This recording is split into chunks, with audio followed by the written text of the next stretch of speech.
Mentiras acerca de Satanás.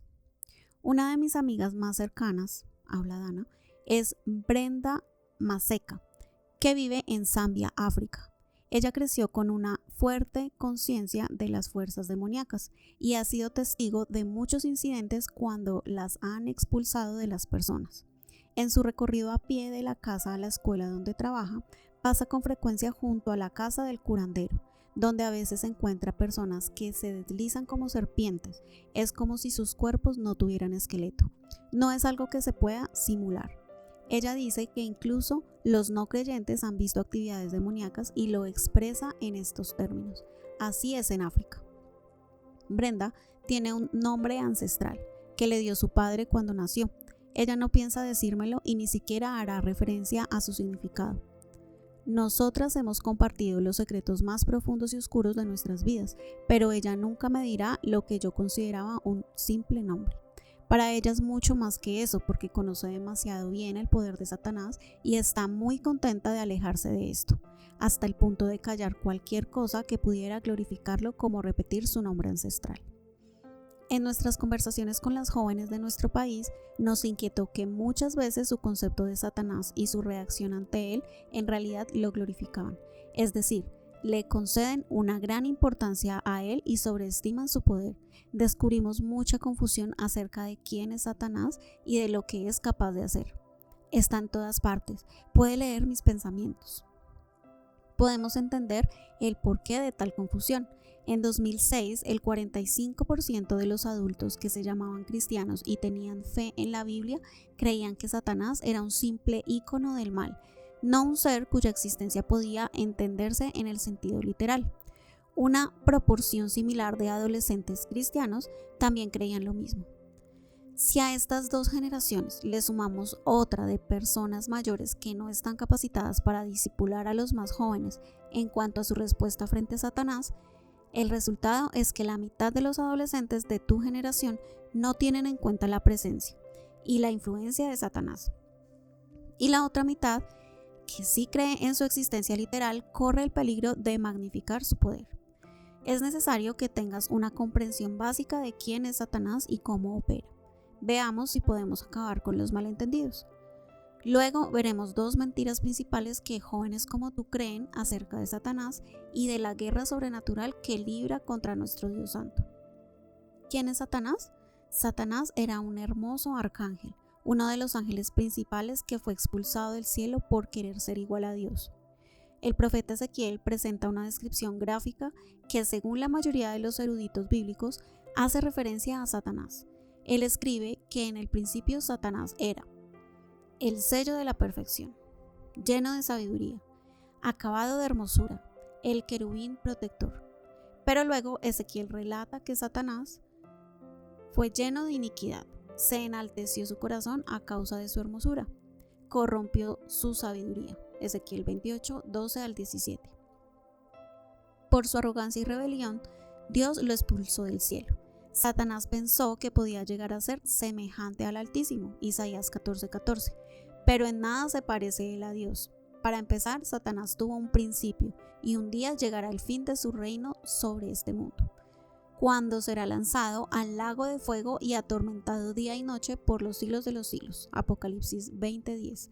Dios no tiene principio y su reino jamás terminará. ¿Qué no puede hacer? El poder de Satanás difiere por completo del poder de Dios. Dios todo lo puede, es omnipotente, todo lo sabe, es omnisciente y está presente en todas partes, es omnipresente. Satanás tiene limitaciones que han sido establecidas por Dios. Él no es omnisciente, no lo sabe todo. La Biblia nos dice que Él no sabe cuándo volverá Cristo, Mateo 24:36. Podemos dar por hecho que hay muchas otras cosas que Él desconoce. Él no es omnipotente, no es capaz de todo. Su poder es limitado y está supeditado a Dios. Ver Job 1:12, 2:6, Lucas 22:31, Santiago 4:7, Mateo 4:1 al 11 y Efesios 6:17. Nada puede hacer sin que Dios se lo permita. Él no es omnipresente, no puede estar presente en todas partes a la vez. Para estar presente en todo lugar, según su deseo, depende de los ángeles que se rebelaron junto a él y que ahora son demonios. La Biblia describe a Satanás como nuestro adversario, nuestro acusador, nuestro tentador y el engañador. Lo describe como un león rugiente que anda alrededor buscando a quien devorar, 1 de Pedro 5:8. Y aunque es limitado, muchas veces puede, con el permiso de Dios, hacernos la vida difícil. Parece que ahí empieza la confusión. Así que veamos la primera mentira que descubrimos que muchas jóvenes cristianas creen acerca de Satanás. Número 5. Todo lo malo que ocurre es guerra espiritual. Las jóvenes de nuestros grupos de enfoque expresaron esta mentira de diferentes maneras. Yo creo que las cosas malas suceden cuando Satanás pone a prueba a Dios. Él es real porque cuando pasan cosas malas, lo que sucede es que Dios y Satanás pelean entre sí. Es verdad que se libra una batalla contra Satanás y sus fuerzas del mal. La Biblia dice con claridad que nosotros estamos en medio de ese combate espiritual, porque no tenemos lucha contra sangre y carne, sino contra principados, contra potestades, contra los gobernadores de las tinieblas de este siglo, contra huestes espirituales de maldad en las regiones celestes. Efesios 6:12. A veces, las cosas malas que nos pasan son un ataque directo de Satanás. En ocasiones, las dos hemos experimentado pensamientos muy aterradores, tentaciones muy fuertes o la sensación paralizante de incapacidad cuando nos disponíamos a ministrar a otros. Creemos que estos ataques pueden venir de Satanás. En esos momentos, lo indicado es pedirle a Dios, líbranos del mal, Mateo 6:13. Sin embargo, no todas las cosas malas que nos ocurren son ataques directos e inmerecidos de parte de Satanás y sus secuaces. Satanás no es el único enemigo de nuestra alma.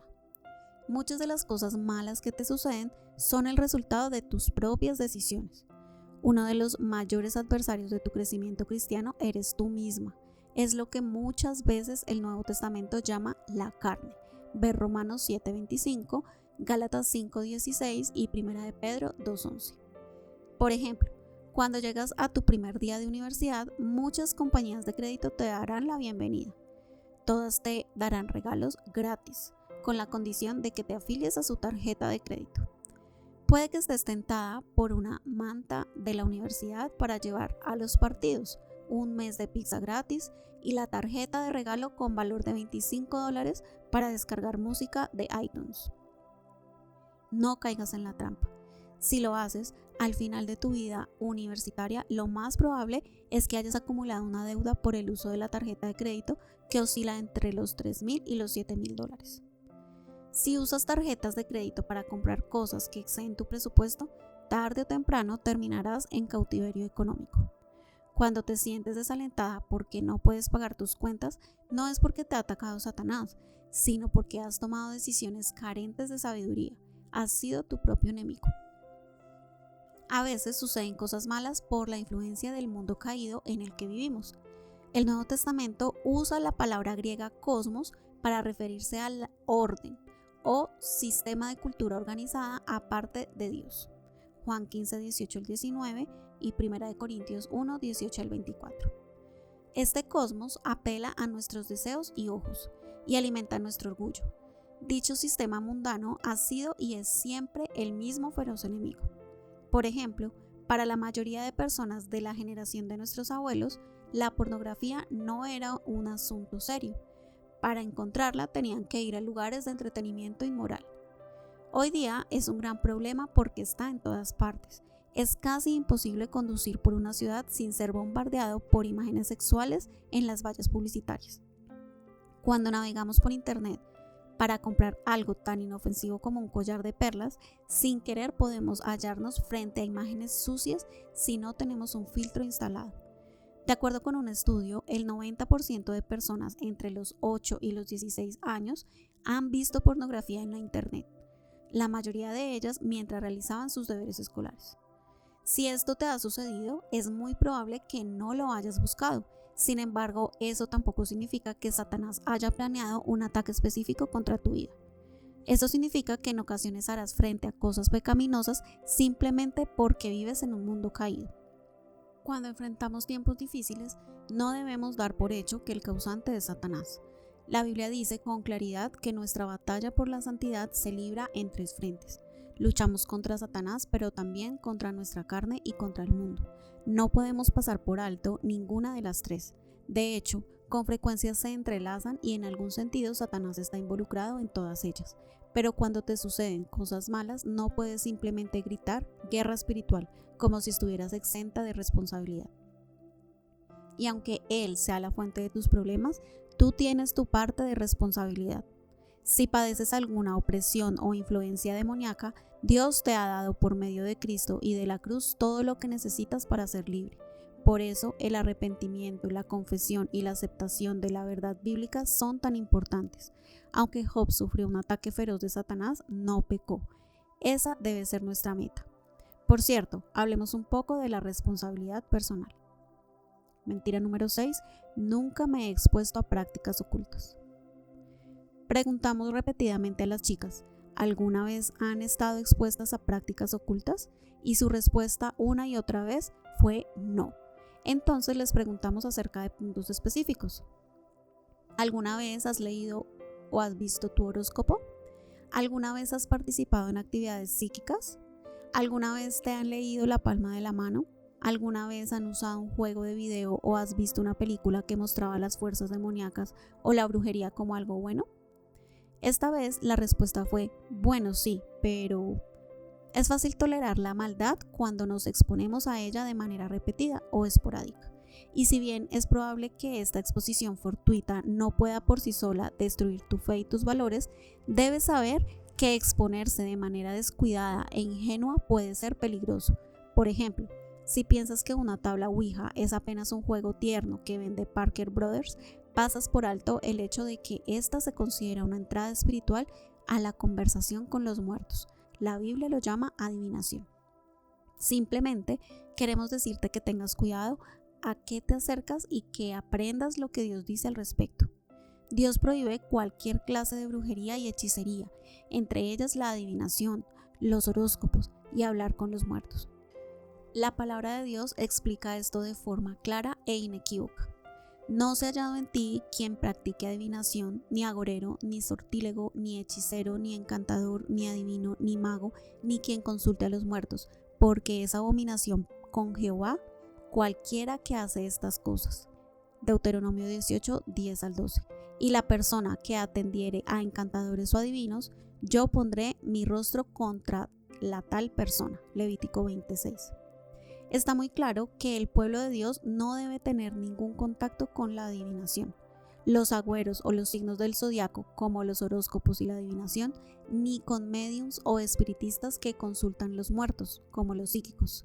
Sin embargo, están de moda los espectáculos psíquicos en televisión e incluso muchos cristianos son atraídos por estos. El 72% de los jóvenes que asisten a grupos juveniles han leído su horóscopo.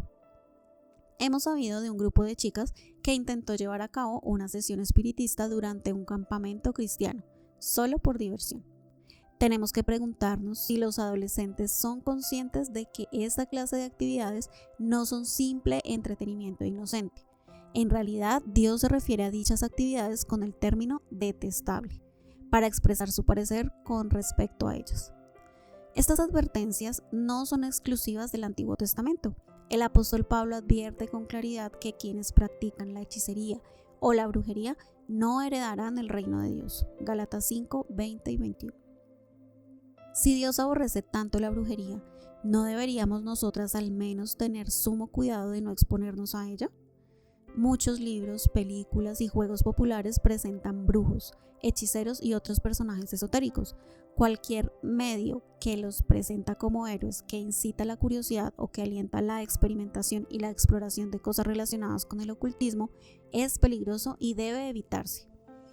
Entretenerse o ser atraído por la brujería es caer en la tentación de aliarse con el mismo Satanás, el archienemigo declarado de Dios. Con razón, Dios abomina la brujería. Prácticas ocultas y jóvenes cristianas. Entonces, ¿cuántas jóvenes entre los 13 y los 19 años han participado realmente en prácticas ocultas? El investigador Josh Barna entrevistó estudiantes que eran miembros activos de sus grupos juveniles y descubrió que en los últimos 3 meses El 72% había mirado o leído horóscopos. Al 28% les habían leído la mano. El 42% había participado en actividades psíquicas. El 82% había visto temáticas sobrenaturales y espirituales en películas o en televisión. Otra práctica que podrías no relacionar con actividades ocultas es el yoga, un ejercicio que muchos cristianos consideran inocuo e incluso benéfico. ¿Pero sabías que el yoga se basa en creencias y prácticas religiosas de las religiones hindúes? Su objetivo original era alcanzar la unión extática con el supremo Brahman, el espíritu supremo del hinduismo. El término yoga viene de una antigua palabra del sánscrito yug, que significa poner en un yugo. Muchas de las posiciones del yoga fueron creadas para adorar a dioses como la luna y el sol. Tal vez digas, espera un minuto, el yoga con el que yo me ejercito nada tiene que ver con prácticas ocultas. Se puede hacer sin adorar. Solo realiza las posturas, respiras y más bien adoras a Dios. Bueno, entonces nosotras preguntamos, ¿por qué no haces pilates? Esta técnica emplea la misma clase de respiración, posturas similares y produce la misma clase de resultados físicos sin estar ligado a religiones paganas o idolatría. Ahora bien, puede que al leer este capítulo pienses, vaya, me alegro de no estar involucrada en actividades relacionadas con lo oculto. Bueno, eso no necesariamente significa que seas inmune a la influencia de Satanás. Cualquier práctica profana o cualquier modo de pensar contrario a la Biblia puede dar lugar a esta clase de actividades en tu vida. Además, las escrituras enseñan que actitudes como la ira, Efesios 4, 26 y 27, la amargura y el rencor, 2 Corintios 2, 10 y 11, y la rebelión contra la autoridad también nos exponen a la influencia de Satanás. Queremos animarte a examinar tu vida. Si has participado en cualquier actividad que pudiera tener relación con el ocultismo, o si hay ira, rencor o rebelión en tu corazón, has abierto una puerta al enemigo. Ciérrala de inmediato. Escoge perdonar a quienes te han ofendido. Asegúrate de renunciar a cualquier práctica malvada en la que has participado o a la que te has expuesto. Y luego pídele al Señor que te perdone y te libere de cualquier asidero que haya encontrado Satanás en tu vida por cuenta de tus decisiones. Si haces ajustes en esta área de tu vida, es probable que te encuentres sola en tu determinación. Juan 3:19 dice, los hombres amaron más las tinieblas que la luz. Muchas personas no quieren que sus vidas queden expuestas ante la verdad y la luz de Dios y tienen miedo de quedar al descubierto. No te desanimes. Sigue invitándolas a vivir en la luz, demostrándoles que es mucho mejor que vivir en tinieblas. Aplicación personal. Aunque es peligroso exponernos a mentiras acerca de Satanás, es algo que hacemos a diario. Examina tu vida escribiendo en un diario tus respuestas a las siguientes preguntas. ¿Qué mentiras acerca de Satanás he sido más propensa a creer? ¿Qué versículos específicos puedo guardar en mi corazón para refutar esas mentiras con la verdad? Verdades para extinguir mentiras. La mentira. Todo lo malo que ocurre es guerra espiritual. La verdad. Algunas de las cosas malas que enfrentamos son batallas contra Satanás y sus fuerzas del mal, Efesios 6:12. A veces las cosas malas que enfrentamos son el resultado de nuestras propias elecciones, Romanos 7:25, Gálatas 5:16 al 18 y 1 de Pedro 2:11. A veces las cosas malas que enfrentamos son producto del mundo caído en el que vivimos, Juan 15:18 y 19, 1 de Corintios 1:18 al 24 y 1 de Juan 2:15 al 17. Cualquiera que sea la fuente de nuestras dificultades, siempre somos responsables de nuestras propias decisiones y acciones. Romanos 14:10b al 12. La mentira. Nunca me he expuesto a prácticas ocultas. La verdad. Dios prohíbe cualquier forma de hechicería y brujería. Levítico 20:6, Deuteronomio 18:10 al 12 y Gálatas 5:20. Las actividades ocultas, al igual que las actitudes y acciones pecaminosas, abren la puerta a la influencia de Satanás en nuestra vida. Efesios 4:26 y 27. Es una tarea casi imposible rendir todo tu ser con tus deseos y temores a Cristo, pero hasta que no entregues tu ser a Él, no tendrás una identidad verdadera. C.S. Lewis.